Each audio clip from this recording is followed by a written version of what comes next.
नमस्कार, छत्तीसगढ़ है round up आप देख रहे हैं और आपके साथ मैं हूं पुनीत। चलिए खबरों की करते हैं शुरुआत। सबसे पहले कांकेर से बड़ी खबर बता रहे हैं जहां पर 17 जवान कोरोना संक्रमित पाए गए हैं। दरअसल ये अलग अलग जगहों से आए थे प्रशिक्षण के लिए। अब आइसोलेशन में सभी जवानों को रखा गया है। जंगलवार कॉलेज में ये सभी लोग सभी आए हुए थे और इसी दौरान इनको संक्रमण हो गया, तो आइसोलेशन में सभी जवानों को रखा गया है। बड़ी खबर आपको बता रहे हैं, कांकेर से 17 जवान कोविड पॉजिटिव पाए गए हैं। संक्रमण इनमें कोरोना का मिला है। अलग अलग जगहों से ये लोग आए हुए थे, प्रशिक्षण लेने के लिए आए हुए थे और अब सभी जवानों को आइसोलेट कर दिया गया है। जंगलवार कॉलेज में ये सभी जवान ट्रेनिंग के लिए आए थे।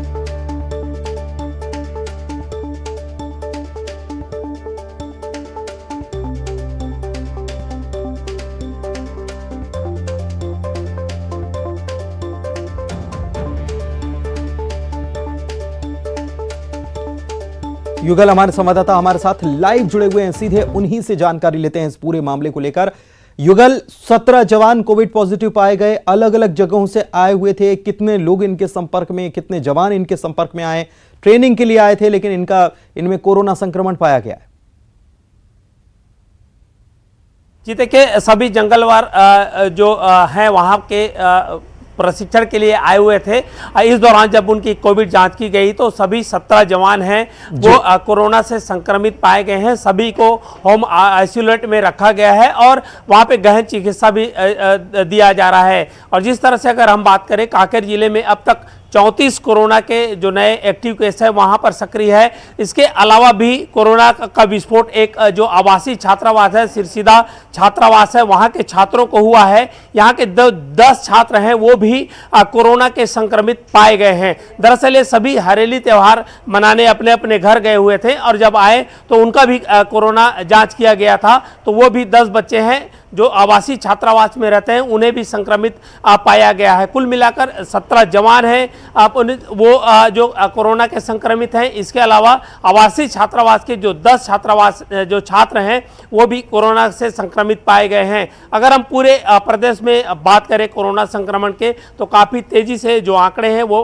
बढ़ रहे हैं, फैल रहे हैं। कोरोना के जो मरीज हैं उनकी संख्या है लगातार बढ़ रही है, क्योंकि जो लोग हैं वो कोविड गाइडलाइन का पालन नहीं कर रहे हैं। यही वजह है कि कोरोना का संक्रमण है, राजधानी रायपुर हो, दुर्ग, रायगढ़ हो, तमाम ऐसे जिले हैं जहां पर लगातार बढ़ रहे हैं। अब जरूरत इस बात की है कि लोगों को कोविड गाइडलाइन का नियमों का पालन करें, अन्यथा इस तरह से जो मरीज हैं उनकी संख्या बढ़ती जाएगी, कोरोना बेलगाम हो जाएगा। लेकिन जिस तरह से कांकेर की अगर बात करें तो कांकेर में 34 पेशेंट हैं अभी कोरोना के संक्रमित हैं, जिसमें 17 जवान हैं जो जंगलवार में रहते हैं कॉलेज में, वहां पर जो है संक्रमण पाया गया है। जी शुक्रिया युगल आपका इस जानकारी के लिए। तो युगल जानकारी दे रहे हैं कि 17 जवान कोविड पॉजिटिव एक तरफ पाए गए, जंगलवार कॉलेज में ट्रेनिंग के लिए आए थे।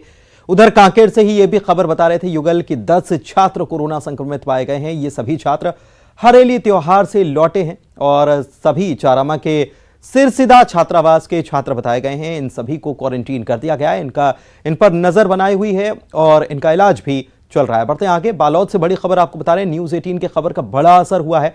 अब सपेरे परिवार के बच्चे भी स्कूल जा सकेंगे। हमने खबर दिखाई थी और इस पर असर अब ये देखने को मिला है, क्योंकि जाति प्रमाण पत्र नहीं पाया गया था, इनके पास नहीं था और इसकी वजह से ये सरकारी सुविधाओं से वंचित थे। न्यूज़ 18 ने इस खबर को प्रमुखता से दिखाया।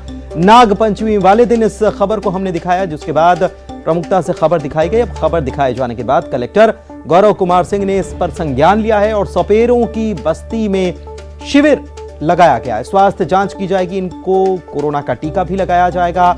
जाति प्रमाण पत्र बनाने की प्रक्रिया भी शुरू कर दी गई है।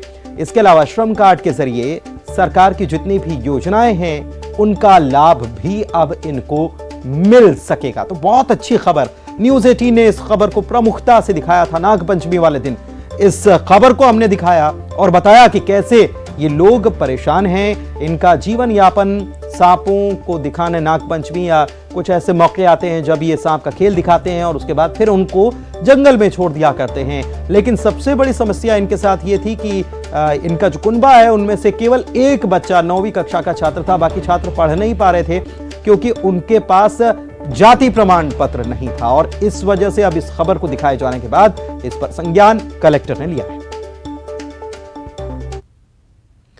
दुर्ग में अपर कलेक्टर और थाना प्रभारी के बीच हुए विवाद में अपर कलेक्टर ने थाना प्रभारी पर शराब का सेवन कर दुर्व्यवहार करने के आरोप लगाए थे, जिसके बाद अपर कलेक्टर ने थाने पहुंचकर हंगामा किया।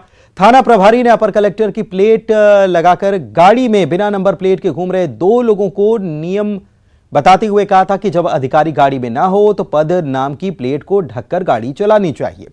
इस बात पर महिला अपर कलेक्टर बुरी तरह से भड़क गईं और थाना प्रभारी पर शराब पीकर दुर्व्यवहार का आरोप उन्होंने लगा दिया।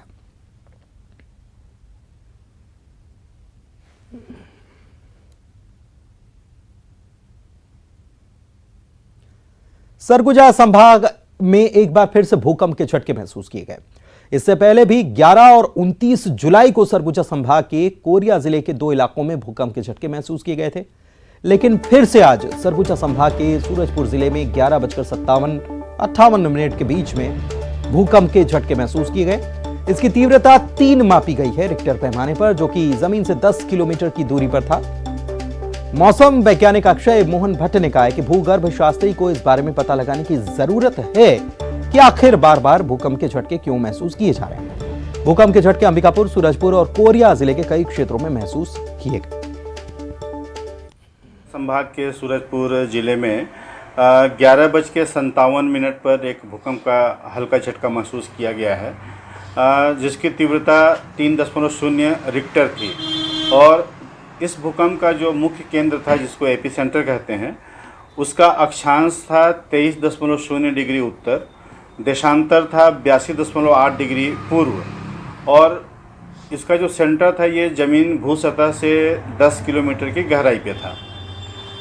ये सामान्य श्रेणी का भूकंप था, इसमें बहुत ज़्यादा मतलब नुकसान की संभावना। आज छत्तीसगढ़ में जो है सूरजपुर ज़िले में जो सरगुजा संभाग में आता है, वहाँ पर जो है 11:57 पर एक हल्की तीव्रता का भूकंप महसूस किया गया, जिसकी तीव्रता जो है रिक्टर स्केल पर 3.0 दर्ज किया गया है और जिसका केंद्र बिंदु जो है 23 डिग्री उत्तरी अक्षांश और 82.8 डिग्री पूर्वी देशांतर रेखा पर 10 किलोमीटर की गहराई पर। भिलाई के रस्तोगी कॉलेज में फूड पॉइजनिंग से बालोद की एक छात्रा की मौत हो गई। इस मामले को लेकर यूथ कांग्रेस ने बालोद में रस्तोगी कॉलेज के खिलाफ प्रदर्शन किया। यूथ कांग्रेस के कार्यकर्ता बालोद के रस्तोगी कॉलेज के ब्रांच पहुंचे और कॉलेज का घेराव कर दिया। इस दौरान यूथ कांग्रेस के कार्यकर्ताओं ने कॉलेज प्रशासन के खिलाफ नारेबाजी की। कार्यकर्ताओं ने प्रबंधन पर लापरवाही के आरोप लगाए। यूथ कांग्रेस ने छात्रा की मौत के एवज में परिजनों को 50 लाख रुपए का मुआवजा देने की मांग रखी। इसके साथ ही इस मामले की न्यायिक जांच कराने की भी मांग की। यूथ कांग्रेस ने रस्तोगी कॉलेज प्रबंधन को 1 हफ्ते का वक्त दिया है और उनकी मांग अगर इस दौरान पूरी नहीं होती तो नर्सिंग कॉलेज का घेराव करने की चेतावनी भी यूथ कांग्रेस की तरफ से दी गई। आप सभी को जानकारी है कि कुछ दिनों पूर्व रस्तोगी कॉलेज में ग्राम जेवरतला बालोद की एक छात्रा कामनी बोरकर करके कामनी चुरेंद्र बहन का फूड पॉइजनिंग के कारण मृत्यु हो गई और कॉलेज प्रशासन ने ये बोलकर पल्ला झाड़ दिया कि इसमें हम क्या कर सकते, इसमें हमारी जिम्मेदारी नहीं है, उनकी स्वयं की जिम्मेदारी है, बल्कि इनकी पूरी जिम्मेदारी उन्हीं की थी। हमारी बहन जो रस्तोगी कॉलेज में नर्सिंग की छात्रा थी, वो फूड पॉइजनिंग की बीमारी से उसकी मृत्यु हो गई और कामनी चुरेंदी नहीं, वहाँ 30-40 छात्राओं को फूड पॉइजनिंग हुआ है, जो आज अस्पताल में जिंदगी और मौत के बीच में जूझ रही। और यहाँ का प्रबंधक अपने ऊपर नैतिक जिम्मेदारी लेने के लिए तैयार नहीं है। सरकारी अस्पताल को हिकारत की नजरों से देखने वालों के लिए जिला अस्पताल दंतेवाड़ा मिसाल बन गया है। दंतेवाड़ा जिला अस्पताल में डॉक्टर्स की टीम ने एक ऐसे नवजात को नया जीवन दिया जिस बच्चे का हार्ट रेट और रेस्पिरेटरी रेट बिल्कुल भी नहीं था। 11 दिन बाद बच्चा पूरी तरह से स्वस्थ होकर डिस्चार्ज कर दिया गया। बच्चे की मां ने डॉक्टर्स को, उनकी टीम को धन्यवाद दिया है। आपको बताएं कि दंतेवाड़ा के हारम गांव की रहने वाली पुलिस आरक्षक लक्ष्मी कश्यप को 19 जुलाई को जिला अस्पताल में नॉर्मल डिलीवरी से बेटा हुआ। प्रसव के बाद से ही नवजात का रेस्पिरेटरी रेट और हार्ट रेट नहीं था। लगभग मृत प्राय अवस्था में उसे तत्काल SNCU में शिफ्ट किया गया, जहां डॉक्टर्स के अथक प्रयास के बाद नवजात की सांस और धड़कन लौटी है। हार्ट रेट और रेस्पिरेटरी रेट आने के बाद जांच और इलाज के लिए नवजात को 11 दिनों तक एसएनसीयू में रखा गया। पूरी तरह से स्वस्थ होने के बाद जच्चा बच्चा दोनों को डिस्चार्ज किया गया। बेटे के पूर्ण रूप से स्वस्थ होने पर पूरा परिवार अब खुश है। मेरा बच्चा यहाँ आईसीयू में आया था, मैं सोच भी नहीं सकती थी मेरा बच्चा बच्चा बिल्कुल सांस ले नहीं पा रहा था, ना उसका धड़कन नहीं चल रहा था। और यहाँ के पूरे स्टाफ ने मिल के मेहनत लगन से मेरे बच्चे को बहुत अच्छा से इलाज करके उसको एक नया और बच्चा बिल्कुल मृत प्राय स्थिति में, कोई भी हरकत नहीं है, तो तुरंत उस बच्चे को वहाँ पर इंटरवेंशन चालू किया इन लोगों ने और उसको एसएनसीयू लेके आए। फिर एसएनसीयू में काफ़ी देर हमने इंटरवेंशन किया, दवाइयाँ दी, सीपीआर करे, वैगन मास्क वेंटिलेशन दिया, ईटी किया। ये सब करने के बाद जो है बच्चे को करीब आधे घंटे के बाद बच्चे के शरीर में हरकत हुई, तो उसका हार्ट रेट, रेस्पिरेटरी रेट लौटा, जिससे कहीं ना कहीं हम लोग को उम्मीद हुआ कि नहीं, हम इस बच्चे को बचा सकते हैं। और उसके बाद फिर हमने पूरे स्टाफ ने मिलके इसकी जो मैनेजमेंट होता है वो वाला पार्ट किया। लगभग 11 दिन तक हम लोग बच्चे को यहाँ पर रखे रहे। हमारा स्टाफ 24 घंटे उस बच्चे का टेक केयर किया, उसका रूटीन मैनेजमेंट, बाकी दवाइयाँ सब कुछ हमने किया। और हमने देखा कि धीरे धीरे जो बच्चा है वो सामान्य हो रहा है और फिर वो स्तनपान भी करने लगा, उसकी एक्टिविटी भी बाकी बच्चों से नॉर्मल हुई। तो ये हम सबके लिए बहुत ही खुशी का विषय है। बस्तर संभाग के सबसे बड़े मेडिकल कॉलेज और अस्पताल में चूहों का कहर जारी है। कुछ दिनों से चूहों ने यहां पर उत्पात मचा रखा है। कुछ दिन पहले तो एक वायरल वीडियो सामने आया था जिसने सबको चौंका दिया। चूहों का आतंक ऐसा कि मरीजों का सलाइन से ग्लूकोज तक वो पी जा रहे थे। वायरल वीडियो के बाद मेडिकल कॉलेज की चर्चा चूहों के आतंक के रूप में होने लगी। हालांकि मेडिकल कॉलेज में चूहे को पकड़ने के लिए टेंडर लगाए गए और बाकायदा चूहों को बड़े पैमाने पर पकड़ा भी गया। न्यूज 18 ने जब इस खबर को प्रमुखता से दिखाया तब प्रशासन भी हरकत में आया। अस्पताल प्रबंधन ने बताया कि चूहों को पकड़ने मारने के लिए जिस कंपनी को ठेका दिया गया है वो हर दिन बड़ी संख्या में चूहों को पकड़ रही है या मार रही है। बीते 15 दिनों में पेस्ट कंट्रोलिंग टीम ने 1500 यानी कि 1500 चूहों को पकड़ा या मारा है, लेकिन चूहों की संख्या कम होने का नाम अब भी नहीं ले रही है। मेडिकल कॉलेज है, वहाँ से ऐसी शिकायत लगातार आ रही थी कि वहाँ पे पेस्ट बहुत ज़्यादा हो गए हैं, खासकर चूहे। तो हमने पेस्ट नियंत्रण कार्य वहाँ पे बहुत युद्ध स्तर पे करवाए और आज की तारीख में लगभग 1500 चूहे जिनका काफ़ी ज़्यादा वहाँ पे तकलीफें हो रही थी, जिनके कारण अभी उनको हटाया गया है, साफ़ किया गया है। और ये जो एक सतत प्रक्रिया है जो चलती रहेगी, हमने जिनको भी ये कॉन्ट्रैक्ट दिया है वो एक सतत प्रक्रिया के तौर पर पूरे पेस्ट को वहाँ से साफ करेंगे ताकि किसी भी मरीज को, ना तो वहाँ दवाई को या अन्य जो वहां पे परिसंपत्तियां तो किसी भी तरह। चलिए बढ़ते आगे। चुनाव आयोग की नई गाइडलाइन को लेकर बलरामपुर में जिला निर्वाचन अधिकारी ने राजनीतिक दलों की बैठक बुलाई। इस बैठक में सभी राजनीतिक दलों को नई गाइडलाइन के पालन की जानकारी दी गई। जिला निर्वाचन अधिकारी ने जिले में मतदाता सूची में 100% महिलाओं के नाम शामिल हों, इसके लिए जनप्रतिनिधियों से सहयोग की भी अपील की। विशेष संक्षिप्त निरीक्षण की तैयारी है, जैसा हर साल किया जाता रहा है। हम निर्वाचन आयोग ने इस परीक्षण के लिए कार्यक्रम घोषित कर दिए हैं। उन्हीं की ट्रेनिंग, उन्हीं के से अवगत कराने के लिए आज सभी राजनीतिक दलों की बैठक बुलाई गई थी। सबों से विस्तृत चर्चा हुई और आगे भी चर्चा होती रहेगी और हम समझते हैं कि हमारे विधानसभा में। बलरामपुर जिले में बारिश कम होने से सूखे के हालात हैं। बलरामपुर जिले के बलरामपुर, शंकरगढ़, कुसमी, राजपुर, वाड्रफनगर, रामचंद्रपुर विकासखंड में कम बारिश होने से किसानों की परेशानी अब बढ़ चुकी है। किसानों के मुताबिक ऐसा सूखा कभी नहीं देखा गया। कलेक्टर के निर्देश पर राजस्व, कृषि और उद्यानिकी विभाग के अधिकारी कर्मचारी सूखे का सर्वे करने पहुंचे हैं। विभाग के अधिकारियों के मुताबिक इलाके में सूखे के हालात हैं। नदियों, तालाबों और कुओं में बहुत कम पानी है, जिससे कि खेतों में सिंचाई का काम भी पूरा नहीं हो सकता। सूखे का सर्वे करने के बाद किसानों को मुआवजा दिया जाएगा।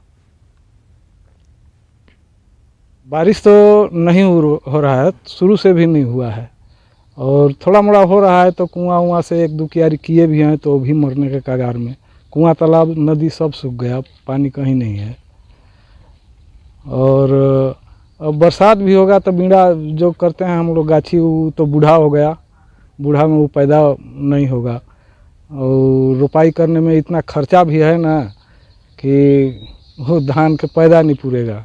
हमको कलेक्टर साहब के यहाँ से 2/8/2022 को नजरी सर्वे करने के लिए फसल क्षति का निर्देश प्राप्त हुए हैं। तो हम लोग खेतों पे जाके किसानों से संपर्क करके और वहाँ की सिंचाई व्यवस्था को देख रहे हैं। कुआं में पानी है नहीं है, तालाब में पानी है नहीं है, नहर में क्या स्थिति है।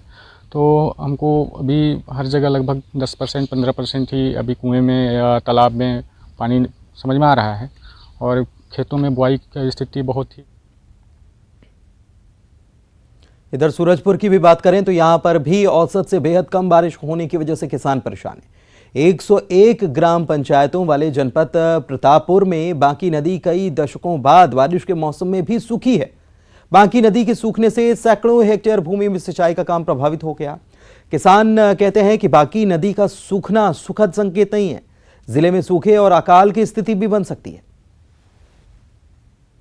अभाव में सूरजपुर जिले के किसानों के जमीन की तस्वीरें आपने देख लिया है और ये एक तस्वीर है 101 ग्राम पंचायत वाले जनपद पंचायत प्रतापपुर के जीवनदायिनी कहा जाने वाला बांकी नदी की तस्वीर है। आप देख सकते हैं दूर दूर तक जहां तक नजर जाएगी वहां तक ये नदी पूरी तरह से सूख चुकी है और इस नदी की खासियत ये है कि ये जो बांकी नदी है सैकड़ों हेक्टेयर जो कृषि भूमि है उसका सिंचाई का एकमात्र जरिया है ये। और ऐसे में इस सावन के महीने में पहली बार ये जीवनदायिनी नदी सूख चुकी है पूरी तरह से। और इस जीवनदायिनी नदी के बारे में हम आपको बता दें कि जब जब ये नदी सूखती है तब सूरजपुर जिला सूखा और अकाल की स्थिति सूरजपुर जिले में बनती है। ऐसे में फिर एक बार किसानों के सामने इस नदी के सूखने के बाद किसानों के माथे पर परेशानी की लकीरें साफ नजर आ रही है। वरुण राय, न्यूज़ 18 सूरजपुर। मुंगेली में धान की फसल के लिए पानी की आवश्यकता है। इसको लेकर किसानों ने कलेक्टर से बांध से पानी छोड़ने की मांग करती है। किसानों की मांग को देखते हुए मनियारी जलाशय से 300 क्यूसेक पानी नहरों में छोड़ा भी गया है। इससे किसानों को बड़ी राहत मिल सकेगी। हालांकि जिले में अच्छी बारिश हुई है, लेकिन जैसी बारिश चाहिए थी वैसी बारिश अभी तक नहीं हुई। वैसे वर्षा तो जो पिछले 10 वर्षों के औसत की तुलना में ज़्यादा हुई है, लेकिन ऐसा हुआ कि कुछ क्षेत्रों में एक साथ बारिश हुई लेकिन लगातार नहीं हुई। तो जिसके कारण ये किसानों का मांग आया था कि उनके पास रोपाई के लिए समस्या हो रही है तो बांध से पानी छोड़ा जाए। उसको देखते हुए हमारे जो खुड़िया जलाशय, मनियारी जलाशय, वहाँ से D1 में 100 क्यूसेक और D2 में 200 क्यूसेक पानी छोड़ा गया है और डैम में भी हमारे पास पर्याप्त पानी है। 93% से ज़्यादा हमारे पास भंडारण है। जगदलपुर में 3 दिन पहले हुई 3 घंटे की बारिश ने इंदिरा स्टेडियम का हाल बेहाल कर दिया। बुरी तरह से खराब हो चुकी स्टेडियम का वीडियो भी वायरल हो रहा है। स्टेडियम से पानी का निकास न होने की वजह से स्टेडियम का बुरा हाल हो गया है। इस मामले में कांग्रेस पर बीजेपी हमलावर है। बीजेपी ने कांग्रेस के खिलाफ मोर्चा खोला है। जगदलपुर में कांग्रेस के मेयर हैं। मामले में राजनीति तेज होने पर 3 दिन के बाद जिम्मेदार अधिकारी तकनीकी टीम को बुलाकर मैदान की खामियां दूर कराने का दावा कर रहे हैं। स्टेडियम 5 करोड़ में तैयार हो जाना था, वो 15 करोड़ की लागत से बना। पहली 2 महीने के बरसात में जिस प्रकार से वो बर्बाद हुआ, ना केवल इंदिरा स्टेडियम, इंदिरा जी के नाम पे इंदिरा स्टेडियम है उसको लूट लिया, गांधी जी के नाम पे हाथा ग्राउंड है, आप देखें पहली बरसात में किस प्रकार से वो भरा। इस प्रकार से 30-35 करोड़ रुपए के लागत से जो 3 ग्राउंड बने, 30-35 करोड़ में इन लोगों ने सीधे सीधे 25 करोड़ रुपए का वारान्याय कर लिया है। EOW में कंप्लेंट करिए, वहाँ कोई सुनने वाला नहीं है। तो सरकार में चाहे नेता हैं चाहे अधिकारी हैं, एक तरफा गरीबों का पैसा लूटने में लगे हैं। क्वालिटी का मामला नहीं है, ये सीधे सीधे भ्रष्टाचार का। गरीब जो मैदान कंपनी ने बनाया है उनसे इस संबंध में जो वीडियो वायरल हुआ उनको भेजा गया है। उन्होंने अपने एक तकनीकी टीम या तकनीकी जो उसका जानकार है उसको भेज रहे हैं। आजकल में वो यहाँ पर आएंगे। बेसिक चीज़ें उन्होंने जैसा बताया कि वीडियो देखने के बाद कि वो एक पूरे इसमें बबल, एयर बबल जो है वो एक उठा हुआ था और एयर बबल के कारण वो थोड़ा सा।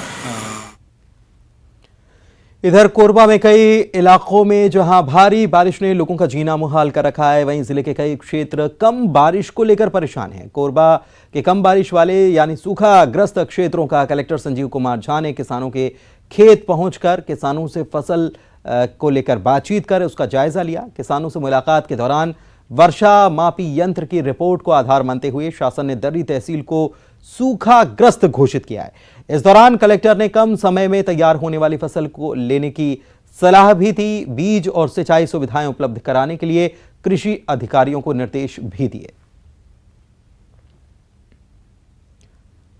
वहीं दंतेवाड़ा के टिकनपाल में 1 अगस्त को वन कर्मियों से मारपीट के मामले में पुलिस ने 3 लोगों को गिरफ्तार किया है।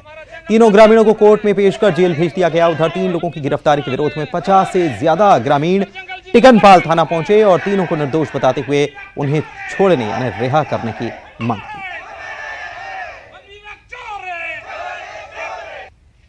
मुंगेली के पथरिया में मवेशी तस्करों पर पुलिस की कार्रवाई हुई।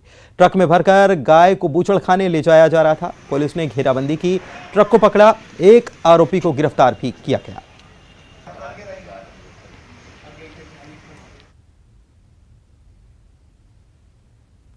आजादी के अमृत महोत्सव में हर घर तिरंगा लहराने के लिए रायपुर के सेरी खेड़ी गांव में स्व सहायता समूह की महिलाएं झंडे तैयार कर रही हैं। कल्पतरु मल्टी यूटिलिटी सेंटर में उजाला ग्राम संगठन से जुड़ी महिलाएं झंडों की सिलाई का काम करती हैं। स्वतंत्रता दिवस से पहले 60,000 झंडे बनाने का लक्ष्य महिलाओं ने रखा है।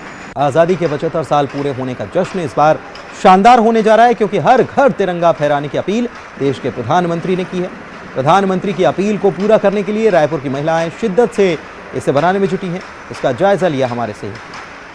आज़ादी के महापर्व पर हर घर में तिरंगा लहराएगा और जिस जगह पर मैं खड़ा हूं यहाँ पर भी तिरंगे झंडे तैयार किए जा रहे हैं। खास बात यह है कि महिला स्व सहायता समूह की महिलाएं जो हैं वो खास तरह का तिरंगा तैयार कर रही हैं और यही तिरंगा आप तक आपके घर में पहुँचेगा और यही आपके घर की शोभा बढ़ाएगा। देश की जो आज़ादी का पर्व है वो हर घर झंडा लहरा कर मनाया जा रहा है और यही झंडा आपके घर में भी लहराएगा। अगर ये कपड़ों के जो झंडे हैं वो लहराते हैं तो उसका कुछ अलग ही इम्पैक्ट पड़ता है। और एक ख़ास बात ये भी होती है कि हम प्लास्टिक के झंडे उपयोग ना करें, क्योंकि प्लास्टिक इस बार बैन हो चुका है। और ऐसे में महिला स्व सहायता समूह की जो ये महिलाएं हैं वो पूरी शिद्दत के साथ कोशिश कर रही हैं कि देश के लिए हर घर में तिरंगा लहराए। उसके लिए ये पूरी कोशिश कर रही हैं कि अपना पूरा 100% दे सकें और इन्हीं महिलाओं के द्वारा तैयार किया गया ध्वज झंडा देश की शोभा बढ़ाएगा, हर घर में तिरंगा लहराएगा। कैमरा पर्सन इमरान कुरैशी के साथ देवव्रत भगत, न्यूज़ 18 रायपुर। सावन के पावन महीने में क्या आम क्या खास, सभी श्रद्धालु बनकर सुल्तानगंज उत्तर वाहिनी गंगा तट से जल लेकर बैद्यनाथ धाम रवाना हो रहे हैं। छत्तीसगढ़ के नेता प्रतिपक्ष धर्मलाल कौशिक भी सुल्तानगंज पहुंचे, जहां वे उत्तर वाहिनी गंगा से जल लेकर देवघर के लिए रवाना हुए। उनके साथ बीजेपी के प्रदेश महामंत्री रजनीश सिंह के अलावा 18 अन्य लोग भी मौजूद हैं। धर्मलाल कौशिक ने बताया कि जिस तरह से गंगा की सफाई और विकास को लेकर मोदी सरकार काम कर रही है वो काबिल तारीफ है। हम लोग भी छत्तीसगढ़ से यहाँ पर आए हुए हैं और आकर के यहाँ पर स्नान करके जल लेकर के जाएंगे और जल चढ़ाएंगे। तो हम लोग बाबा जी से यही प्रार्थना करेंगे कि एक तो कोरोना काल हमारा समाप्त हो, बहुत क्षति हुई है, और दूसरा हमारा जो प्रदेश है उसके लिए सुख शांति रहे, इनका आशीर्वाद हो। साथ ही किसानों की फसल अच्छी हो, प्रदेश में खुशहाली हो, प्रदेश में सभी प्रकार के सुख और समृद्धि हो। और इसी के साथ इस बुलेटिन में फिलहाल इतना ही, लेकिन खबरों का सिलसिला न्यूज़ 18 मध्य प्रदेश छत्तीसगढ़ पर लगातार जारी है।